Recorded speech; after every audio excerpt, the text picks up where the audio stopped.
Hello students, welcome to my YouTube channel. So today we are continuing the chapter comparing quantities. Okay, and today's topic is introduction of exercise 8.2. तो आज की video में आपको मैं कुछ terms and topics ऐसे बताऊंगी जो हमारी 8.2 में हमें हेल्प करेंगे, यानी कि इसका इंट्रोडक्शन होगा। ये बेसिक टर्म्स आपको अगर आप ये वीडियो देख लेंगे तो देन आप 8.2 को इजीली और अच्छे से कर पाएंगे। तो पहला टॉपिक जो मैंने लिया है, यानी कि पहली टर्म जो हमारे पास है, इंक्रीज एंड डिक्रीज परसेंट क्या होता है। ओके, तो फर्स्ट है हम ले रहे हैं इंक्रीज और डिक्रीज।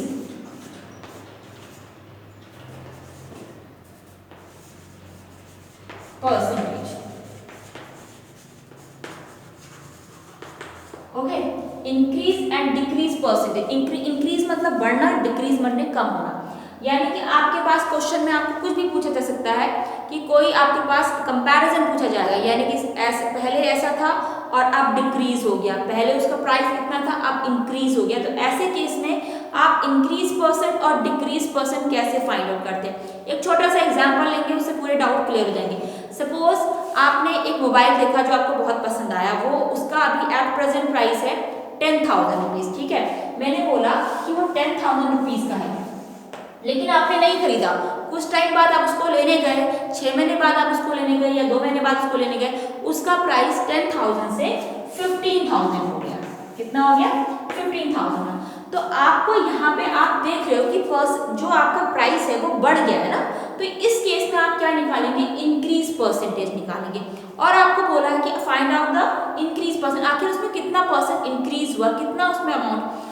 अगर आप नंबर फॉर्म में देखा जाए तो आपको क्विकली बता दूंगी कि 15,000 में से अगर हम 10,000 माइनस करेंगे तो हमारे पास 5,000 रुपये उसके 6 मंथ में बढ़ गए। उस मोबाइल का जो रेट था वो 10 से 15 हुआ, इट मीन्स 5,000 और इंक्रीज हो गया। बट अगर आपको पूछा जाएगा कि इसमें कितना परसेंट आपके पास इंक्रीज हुआ, तो उस केस में आप क्या करोगे? तो सबसे पहले आप क्या करेंगे, आपको निकालना है 15, ये उसका बाद का प्राइस है, माइनस 10,000। तो हमारे पास आंसर कितना आया? 5,000। यानी कि आप देख रहे हो ये बढ़ा हुआ प्राइस है और ये उसका जो 6 महीने पहले प्राइस था ये 10,000 वो था। तो जब आपने 15,000 से 10,000 माइनस करा तो आपके पास कितना आया? 5,000, यानी कि इतना प्राइस उसका बढ़ गया। तो अगर आपसे इंक्रीज परसेंटेज निकालने को कहते हैं तो उस केस में आप क्या करते हैं, जो जितना अमाउंट इंक्रीज हुआ है वो आपके पास ऊपर आएगा, देन नीचे आपके पास वो अमाउंट आता है जो आपके पास इनिशियल अमाउंट है। यानी कि कंपैरिजन किससे हो रहा है? पहले वाले से। आप मैंने जब गए थे 10,000 का था, लेकिन उसके बाद जब आप गए हो 6 महीने बाद तो वो 15,000 का हो गया। तो यानी कि उसके प्राइस में जो आपकी इंक्रीमेंट हुआ है, यानी कि 5,000 का जो इंक्रीमेंट हुआ है, आप किसके बेसिस पे कह रहे हो? हमारा इनिशियल अमाउंट क्या था? 10,000 था ना। तो आप उसको 10,000 से डिवाइड करेंगे, देन हमने बात करी है परसेंटेज निकालने की, तो हम क्या कर देंगे उसको 100 से मल्टीप्लाई, क्योंकि किसी भी चीज का जब हम परसेंट निकालते हैं तो हम उसको 100 से मल्टीप्लाई करते हैं। तो ये 30 से 30 कैंसिल हो गए, 10 से ये 10 कैंसिल हो गया। तो आपके पास कितना आ गया? ये आ गया 5 × 10 इज 50%। तो आपने देखा कि उसका जो प्राइस है 10,000 से 15,000 जो हुआ, तो उसमें कितना इंक्रीमेंट हुआ? आपके पास 50% का इंक्रीमेंट हो गया। तो ये तो बात थी परसेंट फॉर्म की। अब अगर मैं आपसे इसी क्वेश्चन को इंक्रीज और डिक्रीज परसेंट में ऐसे बोलूं, मेरे पास 10,000 का एक मोबाइल था, ठीक है, मैंने आपसे बोला इसमें थोड़े टाइम बाद 20% हमने इसके प्राइस बढ़ा दिया। मैंने अभी आपको नंबर फॉर्म नहीं बोली, मैंने आपको बोला 10,000 का आपका मोबाइल है, 6 मंथ बाद वो 20% उसके रेट में मतलब इंक्रीमेंट हो जाता है, बढ़ जाता है रेट। तो उस केस में आप वो वैल्यू कैसे निकालेंगे कि आखिर वो 20% जब इंक्रीज हुआ उस मोबाइल में तो वो कितना आया होगा? 20% इंक्रीज होने के बाद वो मोबाइल का अब कितना कॉस्ट है। तो उसके लिए हम क्या करेंगे, पहले इस 10,000 का 20% निकालते हैं। तो आप लिखेंगे 20% ऑफ 10,000। ठीक है, आपने इस 10,000 का 20% निकाला, तो 20/% हटाएंगे, नीचे 100 हो जाएगा, ऑफ की जगह मल्टीप्लाई यूज होता है, ये बात सबको पता है ना। देन ये 10,000 हो गया, 20 से 20 कैंसिल हुआ, तो ये आपके पास कितना हो गया? 2 × 1 2, देन 3 0 हो गया हमारे पास। 100 को 20 से मल्टीप्लाई करा, 2000 आ गया। इट मीन्स आपका 10,000 का मोबाइल था, 20% उसमें इंक्रीज हुआ 6 महीने बाद, यानी 20% उसके रेट बढ़ गए, तो आपको 2,000 ज़्यादा देने पड़ेंगे। तो इस 2,000 को आप इस 10,000 में फिर ऐड कर देंगे। तो ये हमारे पास कितना आ जाएगा 12,000, ठीक है। इनके 10,000 का फोन आपको 12,000 का मिलेगा। आई बात समझ में? तो ये बात होती है कि कभी भी आपसे कोई चीज आपके पास रख दी जाएगी और आपसे बोला जाएगा इसमें तो इतना % इंक्रीज हो गया, तो बताओ आप कितना होगा, तो आप ऐसे निकालेंगे। या अगर आपको बोला जाएगा 10,000 की कोई चीज है वो 20,000 में कन्वर्ट हो गई है, तो उसका % कितना, वो भी मैंने आपको दोनों तरीके के मेथड करवा दिए। अब इसका जो नेक्स्ट टॉपिक है हमारे पास वो होता है डिस्काउंट। इसमें आप जो नेक्स्ट आप पढ़ेंगे वो है डिस्काउंट।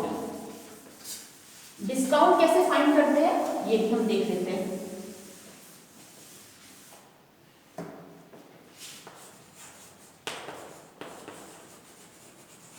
डिस्काउंट की बात करें, सपोज आप किसी शोरूम में गए, आपको कोई शर्ट बहुत अच्छी पसंद आई है, किसी भी शर्ट या कोई ड्रेस ले लीजिए, आपको बहुत पसंद आई, उसकी कॉस्ट है 1,000 रुपीज, ठीक है, उसकी कॉस्ट है 1,000 रुपीज। लेकिन ये उसका था, उसमें जो टैग लगा हुआ था, लेकिन मैंने उसको बोला कि आपको 1,000 रुपये की ड्रेस जो है वो आपको 800 रुपीज में मिली। कितने रुपये में मिली? 1,000 रुपये की ड्रेस आपको 800 रुपये में मिल रही है, ठीक है ना। तो आप बोलोगे कि मुझे यहाँ पे कितना डिस्काउंट मिला, ये तो बहुत इजी, कोई भी बता देगा। 1,000 में से अगर आपको वो ड्रेस 800 की पड़ रही है, तो इट मीन्स आपके पास यहाँ पर डिस्काउंट कितना हो जाएगा, 1,000 माइनस 800 इज 200। तो आपको कितने रुपीज की ड्रेस पड़ेगी? 1,000 माइनस 800 की आपने ड्रेस ली और आपको माइनस करके 200, यानी कि आपको जो ड्रेस पड़ी वो तो 800 की थी, लेकिन डिस्काउंट कितना आ गया आपके पास? 200 आ गया। तो आप बोल सकेंगे यहाँ पे कि मेरा डिस्काउंट कितना है? 200। सिमिलरली मैं इसको परसेंट फॉर्म में बोलूँ कि अगर आपको बोलूँ कि आपको डिस्काउंट % फाइंड करना है, डिस्काउंट % कैसे फाइंड करते हैं? आपको मैंने बोला डिस्काउंट, ये तो थी डिस्काउंट की बात, नॉर्मल एक डिस्काउंट की हम बात करते हैं। हम कहीं पे कुछ लेने जाते हैं, सपोज हमने एक बॉक्स करी, हमने बार्गेनिंग करी, हमने कहा ये उन्होंने बोला कि 100 रुपीज़ का बॉक्स है, आपने बोला नहीं मुझे 100 का नहीं, मुझे इसको थोड़ा सा 90 में आप दे दीजिए।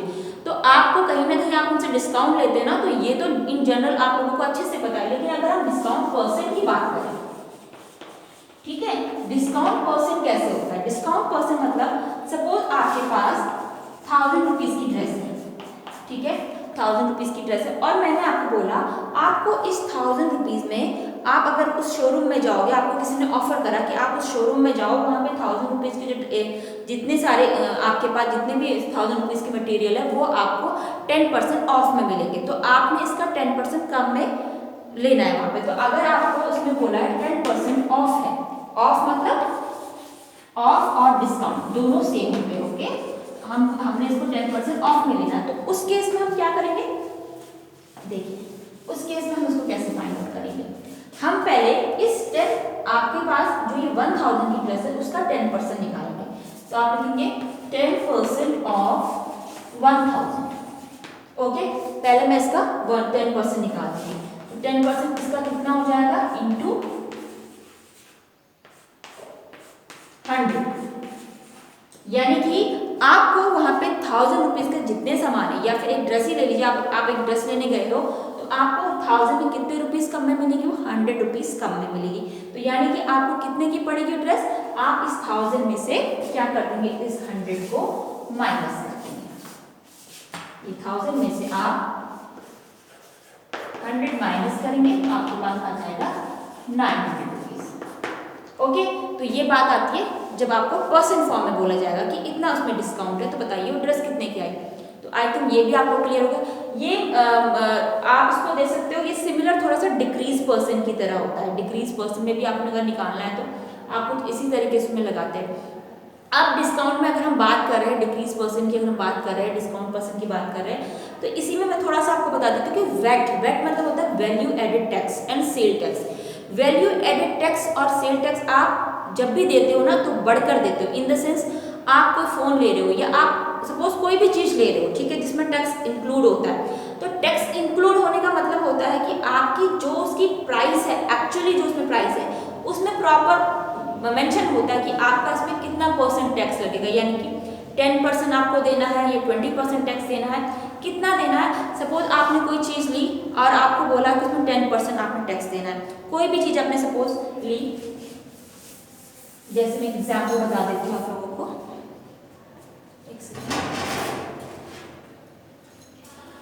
सपोज हमारे पास हमने कोई एक 30,000 का कुछ लिया, ठीक है, हमने 30,000 का लिया। अब मैंने बोला इस 30,000 में, या सपोज 30,000 का लिया, मैंने आपको बोला 15% आपका टैक्स लगेगा, या कुछ भी आपने लेना है, वैट लगेगा या आपका सेल टैक्स लगेगा। तो आप क्या करेंगे, पहले इसका 15% निकालेंगे। 15% निकालने के बाद जो भी आंसर आएगा उसको 30,000 में प्लस कर देंगे। यानी कि टैक्स का मतलब होता है एक्स्ट्रा देना, कुछ परसेंट एक्स्ट्रा देना। वो क्वेश्चन के अकॉर्डिंग जब हम क्वेश्चन करेंगे तो हमें उसमें इजीली समझ में आ जाएगा। ओवरऑल आपको परसेंटेज कैसे निकालना होता है, कैसे डिक्रीज इंक्रीज परसेंट होते हैं, ये कंसेप्ट क्लियर हो गया तो ये क्वेश्चन में आपको क्लियर हो जाएगा। अब इसमें नेक्स्ट आपके पास आता है वैट और मैंने सेल टैक्स आपको बता दिया। नेक्स्ट हमारे पास इसका टॉपिक होता है आपके पास cost price, selling price, profit and loss. Okay, तो क्या होता है आपके पास कॉस्ट प्राइस, क्या होता है आपके पास प्रॉफिट लॉस, ये सारा मैं आपको बताती हूँ। हम स्टार्ट करते हैं कॉस्ट प्राइस से। सपोज आपने एक बुक खरीदी, ठीक है, वो बुक सपोज आपके पास 200 रुपीज़ में, कितने रुपीज़ में, 200 रुपीज़ की आपने बुक ले ली। ये मेरी बुक की कॉस्ट प्राइस है, ये सीपी होगी, ठीक है। मैं किसी बुक की बात कर रही हूँ, मैंने यहाँ पे लिख दिया बुक, मैंने बुक की बात करी, उसकी कॉस्ट प्राइस 200 रुपीज़ है। ओके, देन आपने उस बुक को आगे अपने फ्रेंड को पास कर दिया, कितने रुपीज़ में, 250 रुपीज़ में। ओके, ये आपके पास 200 की आपने बुक खरीदी और आपने उसको सेल कर दिया 250 में। तो आप देख रहे हो कि आपको यहाँ पे लॉस नहीं हो रहा, आपको यहाँ पे प्रॉफिट हो रहा है। तो इस केस में जब आपके पास जो आपके पास एसपी होगा वो ग्रेटर होता है सीपी से। आपको दिख रहा है ना एसपी, एसपी मतलब सेलिंग प्राइस, ठीक है। एसपी को मैंने शॉर्ट फॉर्म, सीपी को कॉस्ट प्राइस को मैंने, ये आपके पास होता है कॉस्ट प्राइस, इसको आप कॉस्ट प्राइस भी बोलते हो, मैंने इसको शॉर्ट फॉर्म सीपी बोल दिया, इसको आप सेलिंग प्राइस भी बोलते हो, सेलिंग प्राइस। ओके, इसकी शॉर्ट फॉर्म होती है एसपी, ठीक है। आपको दिख रहा है मेरा एसपी तो ग्रेटर, मैंने ज़्यादा में उसको आगे बढ़ा के बेचा है, तो 250 में से आप 200 को माइनस करोगे तो आपको ये पता चल जाएगा कि मुझे प्रॉफिट कितना हुआ। प्रॉफिट आपको ऑब्वियसली यहाँ पे दिख रहा है, इजी है, तो 50 आपको पता चलेगा कि मैंने 50 रुपीज़ एक्स्ट्रा अर्न कर लिया अपने फ्रेंड से, ठीक है। तो आपको दिखेगा कि जब एसपी ग्रेटर होगा, जब भी आपके पास एसपी ग्रेटर होता है, सेलिंग प्राइस जब कॉस्ट प्राइस से ज़्यादा होती है, तो वहाँ पर आपका केस बनता है प्रॉफिट का। किसका केस बनता है, प्रॉफिट का। इट मींस आपको प्रॉफिट हो रहा है। प्रॉफिट कितने का हो रहा है, प्रॉफिट का फॉर्मूला होता है एसपी माइनस सीपी। आपको प्रॉफिट कैसे पता चला, ठीक है, आपको सपोज समझ में नहीं आ रहा कि मुझे कितने का प्रॉफिट है, तो आप क्या करोगे, अगर एसपी आपका सीपी से ग्रेटर होगा तो उस केस में प्रॉफिट होगा। और प्रॉफिट फाइंड करने के लिए आप क्या करेंगे, एसपी में से जो मेरे पास एसपी है उसमें से मैं अपना सीपी माइनस करूंगी, तो मुझे ये पता चल जाएगा 250 में से जब मैंने 200 माइनस करा तो मेरा आंसर 50 रुपीज़ आया। इट मीन्स आपको उस बुक में 50 रुपीज़ का प्रॉफिट हो गया। तो ये बात थी प्रॉफिट की। एंड क्या होता है सीपी, क्या होता है एसपी, ये मैंने आपको क्लियर कर दिया। नेक्स्ट हमारे पास अब है लॉस। लॉस क्या होता है, देखो सपोज मैं इसी क्वेश्चन को थोड़ा चेंज कर दूँ, इन द सेंस मैं बोलूँ मैंने एक बुक खरीदी 250 रुपीज़ की, ठीक है, और मैंने आगे उसको सोल्ड करी, मैंने उसको सेलिंग प्राइस रखा 200 रुपीज़। तो आप देख सकते हो कि 250 से मेरा तो 200 हो रहा है, तो कम हो रहा है, हमें नुकसान हो रहा है यहाँ पे। तो जब नुकसान होता है तो उसको बोलते हैं लॉस, ठीक है। लॉस कब होता है, जब आपका सेलिंग प्राइस गिरता है, यानी कि जब आपका सेलिंग प्राइस स्मॉलर हो जाता है कॉस्ट प्राइस से, ठीक है। सेलिंग प्राइस जब कम होता है कि आप उसको, सेलिंग मतलब सेल करना, सेल मतलब उसको कम में देना, तो सेलिंग प्राइस आपका कॉस्ट प्राइस से कम हो गया, तो इस केस में आपका बनता है लॉस। लॉस को लिखते हैं LOSS और इसका फॉर्मूला होता है loss equals to CP minus SP। वहाँ क्या था, SP माइनस CP, SP बड़ा था तो SP में से CP को माइनस करा। यहाँ पे SP छोटा है तो हम, छोटा है तो CP में से SP को माइनस करेंगे। CP मेरे पास कितना है 250 और SP कितना मेरे पास 200। तो आपको दिख रहा है यहाँ पे आपको 50 रुपीज़ का लॉस हो गया। तो मैंने एक ही एग्जाम्पल को दो तरीके से आपको समझाया। तो ओवरऑल हमारे 8.2 एक्सरसाइज में बस इतना ही है, ठीक है। हम क्वेश्चन करेंगे, क्वेश्चन में और अच्छे से इन चीज़ों को समझेंगे। तो student please pause the video and note this question. And one more thing student, if you like this video, so please like, share and subscribe this channel. Thank you and thanks for watching.